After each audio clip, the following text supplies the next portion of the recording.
Congratulations!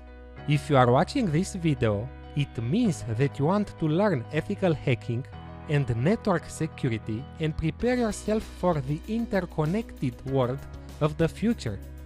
So why ethical hacking and network security?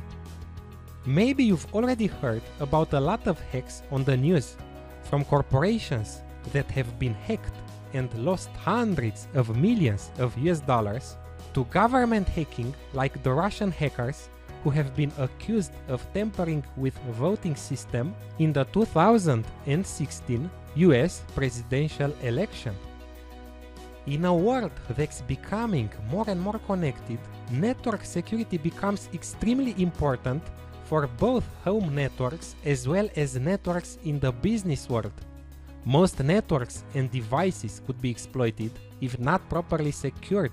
A solid network security system helps reduce the risk of data loss, theft, and sabotage.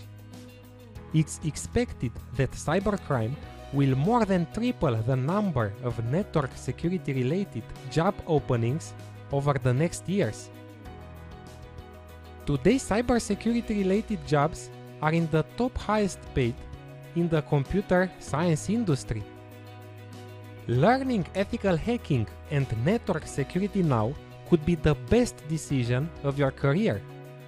So what are you waiting for? Start your ethical hacking journey today and you'll never regret it.